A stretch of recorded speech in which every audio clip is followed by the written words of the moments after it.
అసలు ఆ ఒక్క మాటలోనే ఎంతో అర్థం అనేది ఉంది కదా! అసలు యెస్. మొత్తం సృష్టికి సంబంధించిన విషయాలతో సహా. ప్రభుజీ ఎప్పుడైనా కూడా ఒక కృష్ణుడిది ఫోటో చూసినా, ఏ విగ్రహం చూసినా ఖచ్చితంగా కృష్ణుడిని కంప్లీట్ చేసేది, ఆ అలంకరణ కంప్లీట్ చేసేది వేణువు ఇంకా నెమలి పించం. ఎందుకు ఇవి ఉన్నాయి అసలు? అంటే ఇవేమైనా మనకు నేర్పిస్తున్నాయా? లేదా వాటి వెనకేమైనా అర్థం ఉందా? ఆ! చాలా అర్థం ఉంది. హ్మ్. అయితే కృష్ణుడు బృందావనంలో ఉన్నప్పుడే నెమలి పించము, వేణువు ఉంటుంది. హ్మ్. ఆయన 11 ఏట బృందావనం వదిలి మథురకు వెళ్తారు. హ్మ్. అప్పుడు అక్కడ యశోదమ్మకి, వాళ్ళ ఫ్రెండ్స్‌కి ఏం చెప్తారంటే, "నేను మళ్ళీ తిరిగొస్తాను. అందుకని ఇక్కడే వేణువుని పెడుతున్నాను. ఇక్కడే నెమలి పించాన్ని పెడుతున్నాను. మళ్ళీ వచ్చి వేసుకుంటానని." తీసుకెళ్లరు. హుహు. బృందావనంలోనే ఉంటుందది. బృందావనం ఏంటంటే చాలా సరళమైన ప్లేస్. కృష్ణుడికి ఎటువంటి ఆడంబరాలుండవక్కడ. హ్మ్. చాలా సరళమైన జీవితాన్ని జీవిస్తారు. ఒక యెల్లో ధోతి వేసుకుంటారు. బెల్ట్ కట్టుకుంటారు గుడ్డతోటి ఆయన. వాళ్ళ అమ్మ ఏదో చిన్న అలంకరణ వేస్తుంది. వాళ్ళు తలపాగా కట్టుకుంటారు. కృష్ణుడు అలా వెళ్తున్నప్పుడు వాళ్ళ ఫ్రెండ్స్ అందరూ అక్కడున్న పూలు, పుష్పాలు అన్నిటితో కృష్ణుడిని మంచిగా అలంకరిస్తారు. కృష్ణుడికి అంత సింపుల్ డెకరేషన్ బృందావనంలో. ఓకే. కృష్ణుడు అందరికన్నా చాలా సింపుల్‌గా ఉండే భగవంతుడు. ఇప్పుడు మనం పెద్దవాళ్ళ దగ్గరికెళ్ళాలనుకోండి, చాలా పెద్ద అపాయింట్‌మెంట్ అవసరం ఉంటుంది. కానీ కృష్ణుడి దగ్గర అపాయింట్‌మెంట్ ఉండదు. మీరు ప్రధానమంత్రిని కలవాలనుకోండి, మనకి అపాయింట్‌మెంట్ దొరకటమే కష్టం ఇప్పుడు. అదే మీకు ఊళ్ళో ఒక వ్యక్తి ఆవుల్ని కాచుకుంటున్నారండి. హ్మ్. ఆయన అపాయింట్‌మెంట్ దొరుకుతుందా? హ్మ్. అపాయింట్‌మెంటే అవసరం లేదు. డైరెక్ట్ వెళ్లి ఎళ్లి కలవచ్చు. కలవచ్చు. సో, మనకి భగవంతుడు ఎవరు అంటే, ముల్లోకాలకి, అనంత కోటి బ్రహ్మాండాలకి నాయకుడైన భగవంతుడు ఏం చేస్తున్నారంటే, ఆయన ఒక చిన్న పల్లెటూరులో ఆవుల్ని కాచుకుంటున్నాడు. ఆయన భగవంతుడు మనకి. అయితే ఇది విని చాలామంది ఆశ్చర్యపోతారు. ఇదేంటి వీళ్ళు భగవంతుడిని ఆవులను కాచుకునే ఆయన అంటాడేంటి అని. హ్మ్. కానీ మా భగవంతుడు అట్లాగే. ఆయన చాలా సింపుల్. ఆయనకి అలా ఉండటమే ఇష్టం. హ్మ్. అన్నిటికన్నా హైయెస్ట్ ఆనందం ఆయనకక్కడొస్తుంది. అయితే అక్కడ సింపుల్‌గా అయితే 2 కారణాలున్నాయి నెమలి పించానికి. ఒకసారి ఏమైతుందంటే, రాధమ్మ వారు అలుగుతారు కృష్ణుడి మీద. కృష్ణుడు చాలా చాలా చిలిపి పనులు చేస్తూ ఉంటారు. అయితే నారదముని ఏం చేస్తారంటే, రాధమ్మ వారొస్తున్నారని అక్కడ గోపికలందరూ మంచిగా అలంకరిస్తున్నారు. రాధాకృష్ణుడికి ఒక ఉయ్యాల తయారు చేస్తున్నారు. అయితే లలితాదేవి మంచిగా అలంకరిస్తుందక్కడ. అయితే కృష్ణుడు కూడా అక్కడే ఉంటాడు. వెయిట్ చేస్తున్నారు రాధమ్మకి. రాధ వారు వస్తున్నారు. అయితే నారదుని వచ్చి అంటారు, "ఏం చేస్తున్నారంటే మంచిగా డెకరేట్ చేస్తున్నా" అంటారు. అయితే లలితాదేవితో అంటారు, "ఒకసారి ఉయ్యాల ఊపి చూడు కరెక్ట్‌గా ఉందా లేదా" అని. ఆమె ఊపుతుంది. "ఒకసారి కూర్చొని చూడు మంచిగా ఊగుతుందా లేదా" అని. ఆమె కూర్చొని కూడా ఊగి చూస్తుంది. అయితే కృష్ణుడు అంటారు, "కృష్ణ నువ్వు కూడా పక్కన కూర్చో కరెక్ట్‌గా ఊగుతుందా లేదా తెలుస్తుంది" అని. కృష్ణుడు కూడా లలిత పక్కన కూర్చుంటాడు. అప్పుడే రాధారాణి వస్తుంది. రాధకు కోపం వస్తుంది. "అరే! నన్ను పక్కన కూర్చోబెట్టుకోకుండా నువ్వు లలితాదేవిని పక్కన కూర్చోబెట్టుకొని ఉయ్యాల ఊగుతావా" అని ఆమె అలుగుతుంది. ఆహా! సో, ఇదంతా నారదుని పని. ఇప్పుడు రాధ అలిగి ఆమె మానమందిరికెళ్ళిపోతుంది. బర్సానాలో 4 కొండలుంటాయి. రాధ ఉండే ప్లేస్‌లో. మానమందిరికెళ్ళి అలిగిపోతూ అలుగుతే కృష్ణుడు అక్కడికొచ్చి ఒక నెమలిలాగా నృత్యం చేస్తుంటాడు. హుహు.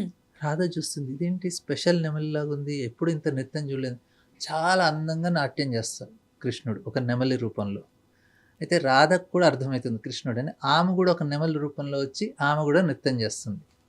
వాళ్ళిద్దరి నృత్యాన్ని చూసి అక్కడున్న నెమలులన్నీ వచ్చి చూస్తూ ఉంటాయి. అరే! ఇంత అందంగా నృత్యం చేస్తున్నారు వీళ్ళు అని. సో, ఆ తర్వాత వాళ్ళు రాధాకృష్ణలా మారిపోతారు. అయితే అక్కడ నెమలిలో ఉన్న రాజు ఆ నృత్యానికి మెచ్చి ఆ! ఆయన ఒక నెమలి పింఛాన్ని తీసుకెళ్ళి కృష్ణుడికి గిఫ్ట్‌గా ఇస్తారు. ఓకే. సో, అందుకని కృష్ణుడు నెమలి పింఛాన్ని పెట్టుకుంటారు గిఫ్ట్‌గా. హుహు. ఇది ఫస్ట్ కారణం.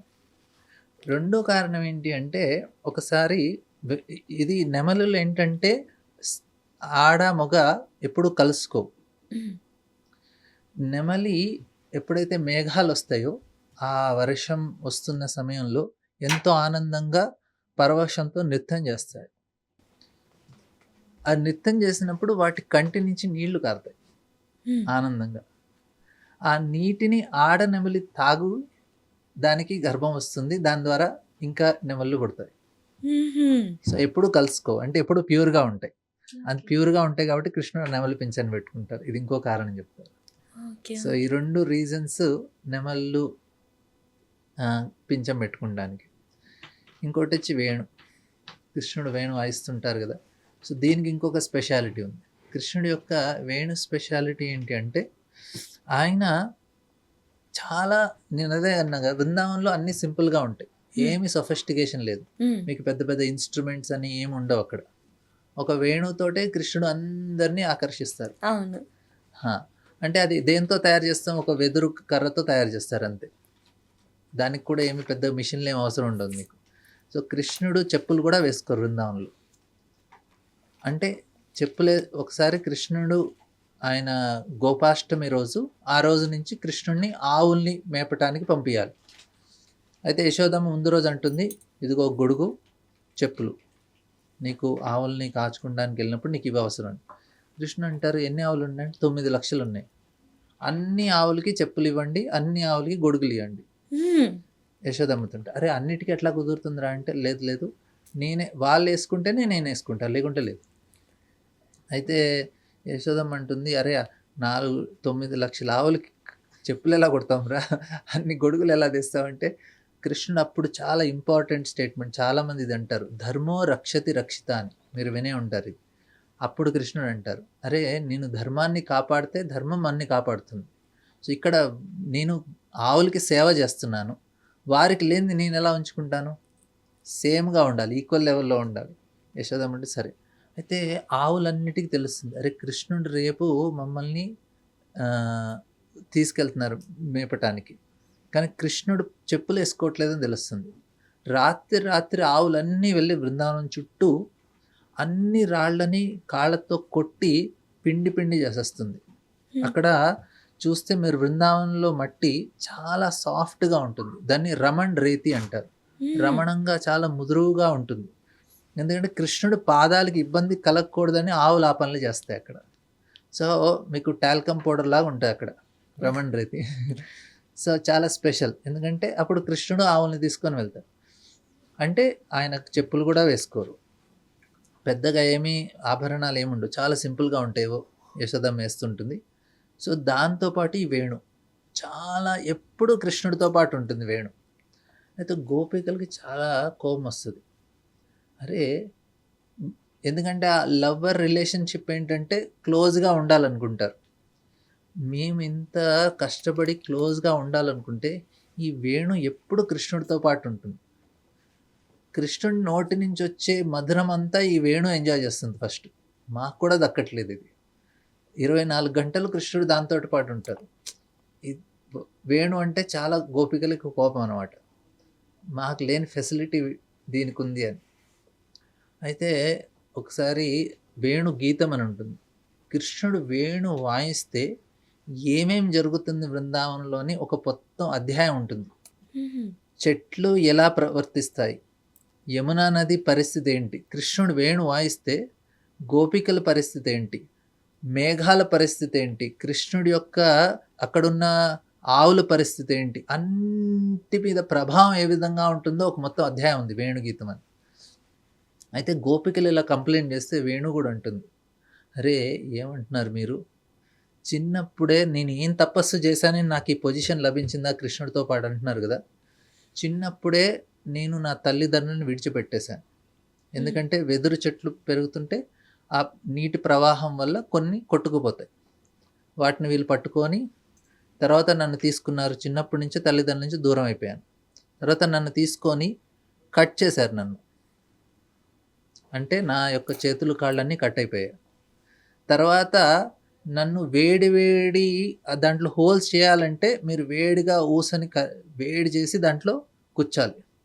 వేడి ఊసలతో నన్ను కుచ్చారు. సో, ఇన్ని తపస్సు చేశాక నాకు కృష్ణుడి యొక్క సాంగత్యం లభిస్తుంది. సో, మీరేం తపస్సు చేశారంటున్నారు, నేను తపస్సు చేశాను. అప్పుడు కానీ నాకు ఈ పొజిషన్ లభించింది. సో, ఇలా చాలా సింపుల్ విషయాలు. అయితే కొంతమంది ఏం చేస్తారంటే ఈ వేణు చూడండి, ఆ వేణులో ఒక వెదురు ఇంపార్టెంట్ కాదు, ఆ హోల్స్ ఇంపార్టెంట్ అంటారు జనాలు. ఎందుకంటే ఆ హోల్స్ వల్ల కదా సౌండ్ వచ్చేది. హ్మ్. అందుకే శూన్యం ఇంపార్టెంట్ అంటారు. కానీ అది కరెక్ట్ కాదు. దాంట్లో కృష్ణుడి చేతిలో ఉంది కాబట్టి అది ఇంపార్టెంట్. సో, ఆ రకంగా చాలా సింపుల్ వస్తువులు నెమలి పించమైనా కానీ, వేణువు అయినా కానీ, కృష్ణుడికి చాలా సింపుల్ వస్తువులు అవసరం ఉంటాయి. వాటితో పాటు ఆయన అక్కడ ఆహ్, వాళ్ళ ఫ్రెండ్స్‌తో అయినా గానీ, అన్ని రకాలైన ఆనందాన్ని పొందుతారాయన. హ్మ్. హ్మ్. అంటే నెమలి వెనుక ఒక స్టోరీ ఉంది. అంతే కాకుండా వేణువు గూడా ఎంత తపస్సు చేస్తే దానికా ఏమంటారు పొజిషన్ దొరికింది అనేది అర్థమవుతుంది. అంటే మనం కూడా కృష్ణుడి చేరువగా ఉండాలి అనంటే ఎంతో సాధన చేయాలి అనేది కూడా ఇందులో అర్థం చేసుకోవచ్చు కదా! ఏమీ కరెక్ట్. చేయకుండానే కృష్ణుడు మనకు ఆ పొజిషన్ ఎందుకిస్తాడు? అంత ప్రేమ ఇంకా భక్తి, తపస్సు అనేది ఖచ్చితంగా ఉండాలి. కరెక్ట్. ప్రభుజీ ఇప్పుడు విష్ణుమూర్తివి అన్ని అవతారాలతో పోలుస్తే మనము ఏ అవతారాల్లో జరగంది కృష్ణుడు అవతారం అప్పుడు మాత్రం ఆ బోయవాడి విషబాణం చేత ఈ విధంగా జరగడం అనేది అవుతది కదా! ఎందుకలా? ఎందుకు కృష్ణుడి అవతారంలోనే ఇలాగా? ఇదేంటంటే కృష్ణుడు 2 రకాలైన లీలలు చేస్తారు. హుహు. ఒక లీల ఏంటంటే నేను భగవంతుడని ఆయన క్లియర్‌గా చెప్పేస్తారు. హ్మ్. ఇప్పుడు మనం ఏమంటాం పూతన్ని చంపేశాడు. 10 రోజుల సమయం వయసున్నప్పుడే. ఆయన శకటాసురుడిని చంపేశారు. కాళీయ మీద నృత్యం చేశారు. హ్మ్. అఘాసురుడు అంటే పెద్ద సర్పాన్ని చంపేశారు. ఇలా చాలా అసురుల్ని సంహరించారు అని మనం వింటాం కృష్ణుడి గురించి. హ్మ్. అంటే ఆయన చాలా పెద్ద గొప్ప భగవంతుడు అనే విషయం మనకు తెలుసు. అయితే ఇప్పుడు ఇదే విషయాన్ని మీరు అసురులకు చెప్పారనుకోండి. అంటే ఎవరైతే రాక్షసులు, దానవులు ఉన్నారు. అరే కృష్ణుడు ఇలా ఇలా చేశారంటే, అరే ఏదో నీటి పాముని మీద నృత్యం చేసి పెద్ద గొప్పగా అనుకుంటున్నారా? హ్మ్. ఆ! ఏదో ఆహ్, గోపికలతో డాన్స్ ఏయటం వల్ల, గోపికల యొక్క వస్త్రాలు హరించి, వెన్న దొంగతనం చేసుకున్నామండి మీరు భగవంతుడు ఎలా అంటున్నారు? అంటే వాళ్ళు ఎగ్జాక్ట్‌గా మనం చెప్పిన దానికి అపోజిట్‌గా మాట్లాడతారు వాళ్ళు. హ్మ్. హ్మ్. వారి హ్మ్. ప్రవర్తన ఆ విధంగా ఉంటుంది. అయితే భగవంతుడి యొక్క దయ ఏంటంటే, సరే అసురులకు కూడా సహాయపడటానికి కొన్ని లీలలు ఎక్స్‌ట్రా చేస్తారాయన. వాళ్ళింకా వాళ్ళు వాళ్ళ యొక్క నమ్మకాన్ని పెంచటానికి. నేను భగవంతుడు కాదు అని వాళ్ళకనిపించాలి అంటే కొన్ని లీలలు ఎక్స్‌ట్రా చేయాలి. హ్మ్. ఆ లీలలు చూసి వాళ్ళు పూర్తి నమ్మకం ఉంటది. ఆయన భగవంతుడు కాదని. సో, భక్తుల మీద ఎంత కృప చూపిస్తారో, భక్తులు కాని వాళ్ళ మీద కృప కూడా చూపిస్తారు భగవంతుడు. సరే నేను లేననుకుంటున్నారు గదా! అది కూడా నిరూపించండి. హ్మ్. సో, మీకు ఈ విషయాలు చూపిస్తాను. దుర్యోధనుడికి కృష్ణుడొచ్చి, నాయనా నువ్వు పాండవులతో సంధి చేసుకో. యుద్ధం వద్దు కాంప్రమైజ్ అయిపో. వాళ్ళు 5 గ్రామాలు ఇచ్చినా గానీ వాళ్ళు ఒప్పుకుంటున్నారు. యుద్ధం చేయకుండా అడ్జస్ట్ అయిపోతా అంటున్నారు. కానీ దుర్యోధనుడు వినలే. ఎంత నచ్చజెప్పినా. అయితే కృష్ణుడు నేను భగవంతుడినని నిరూపించడానికి ఒక విరాట్ రూపాన్ని చూపిస్తారు దుర్యోధనుడికి. హ్మ్. దుర్యోధనుడికి అది నమ్మకం కలగలే. ఏదో మ్యాజిక్ చేస్తున్నాడు వీడు అనుకున్నాడు. అంటే చూడండి అ అసురులకి వాళ్ళకి మీరు భగవంతుడు ఆయన గొప్పతనం చూపించినా గానీ వాళ్ళకి అర్థం కావట్లేదు. అది. హ్మ్. ఇప్పుడు భగవంతుడు విరాట్ రూపం చూపించాడు అంటే, అబ్బో! ఆయన భగవంతుడు. ఇప్పుడు జనాలేమంటారు? మీరు చూపించండి, భగవంతుడిని చూపించండి నమ్ముతామని. అరే దుర్యోధనుడు ముందు సాక్షాత్తుగా భగవంతుడు నించున్నాడు. నమ్మాడా దుర్యోధనుడు? నమ్మలేదు. విరాట్ రూపం చూపిస్తే నమ్ముతామా అంటే, దుర్యోధనుడికి విరాట్ రూపం కూడా చూపించారు. అయినా నమ్మలేదు. అంటే వాళ్ళ మెంటాలిటీనే అట్లా ఉంటుంది. హ్మ్. మీరు ఏం చేసినా వాళ్ళు నమ్మరు. అవును. ఇక్కడ జనాలేంటంటే చూపించండి నమ్ముతా ఉంటారు. చూపించినా గానీ నమ్మని వాళ్ళున్నారక్కడ. అంటే హ్మ్. వాళ్ళ మెంటాలిటీ ఎప్పుడు చేంజ్ అవ్వదు. అయితే వారికి కూడా సపోర్ట్ చేయటానికి సాయిన నువ్వు అలా ఉండాలనుకుంటే కృష్ణుడు ఈ లీల ఏదైతే ఉందో తన కాలుకి ఏదో ఇప్పుడు చూడండి బొటన్ వేలుకి ఎవరన్నా బాణం వేశారనుకోండి ఎంత ఛాన్స్ ఉంటుంది చనిపోవటానికి? చాలా తక్కువ. బొటన్ వేలుకి అది కూడా. అది అవును. అది కట్ అయినా కానీ మనం చావం. ఎవరికైనా ఆ! యాక్సిడెంటో బొటన్ వేలు పోయిందనుకోండి, కాలే పోయిందనుకోండి బతుకుతాడు కదా! ఆ బొటన్ వేలు పోవటం వల్ల ఎలా చనిపోతారు? అంటే కృష్ణుడి ఏంటంటే ఓకే యదువంశం వాళ్ళ మీద శాపం లభించింది. వాళ్ళందరూ చనిపోతారని. సో, కృష్ణుడికి కూడా ఆ బోయవాడి యొక్క ముక్కతో చనిపోయాడు. అయినా బొటన్ వేలు కొడితే ఎవరు చనిపోతారు? అంత పెద్ద పెద్ద యుద్ధాలు చేశారు కృష్ణుడు. ఎంతోమంది అసురుల్ని చంపేశారు. ఏ యుద్ధంలోనూ ఎన్నో గాయాలయి ఉంటాయి. భీష్మాచార్యులు కొట్టిన బాణాలకు కూడా కృష్ణుడికి ఎన్నో గాయాలయ్యి రక్తం కూడా కారిందంట. హ్మ్. కానీ ఆయనకి అప్పుడు చనిపోలేదు. బోయవాడు కాలుకి కొడితే ఎలా చనిపోతారు? చూడండి. ఇదేంటంటే కృష్ణుడు ఒక లీల చేశారు. ఈ అసురులున్నారు గదా! వీళ్ళకి సపోర్ట్ జేయటానికి. సరే నేను భగవంతుడు కాదన్నారుగా, చూడు నేను కూడా నీలాగే చనిపోయాను అని చూపించడానికి. సో అది భక్తులకి ఏంటంటే అది జస్ట్ ఒక లీల, హ్మ్. వీళ్ళందరినీ మోసం చేయటానికి. సరే మీరు ఆ విధంగా ఉండాలనుకుంటున్నారా, మీరు అలా కంటిన్యూ అవ్వండి. సో మిగతా అవతారాలన్నీ వాళ్ళు వచ్చి వెళ్ళిపోతారు. కృష్ణుడు ఒక స్పెషల్గా ఆయన రావటమే చాలా స్పెషల్గా వచ్చారు. ఇప్పుడు భగవంతుడు అనుకోండి ఎంతో అద్భుతంగా రావాలి కదా, ఎక్కడొచ్చారు ఆయన? జైల్లో వచ్చారు. జైల్లో పుట్టడం ఏంటి భగవంతుడు? హ్మ్. భగవంతుడి తల్లిదండ్రులు అంటే ఇంకెంత స్పెషల్గా ఉండాలి, వాళ్ళు ఎక్కడ ఉన్నారు? జైల్లో ఉన్నారు. అంటే భగవంతుడు రావటమే, జైల్లో పుట్టటము, పుట్టిన వెంటనే భయపడ్డాడు. ఎవరికి? వాళ్ళ మామతో పారిపోయాడు, హ్మ్. వెళ్ళి ఎక్కడో దాక్కున్నాడు వృందావనంలో.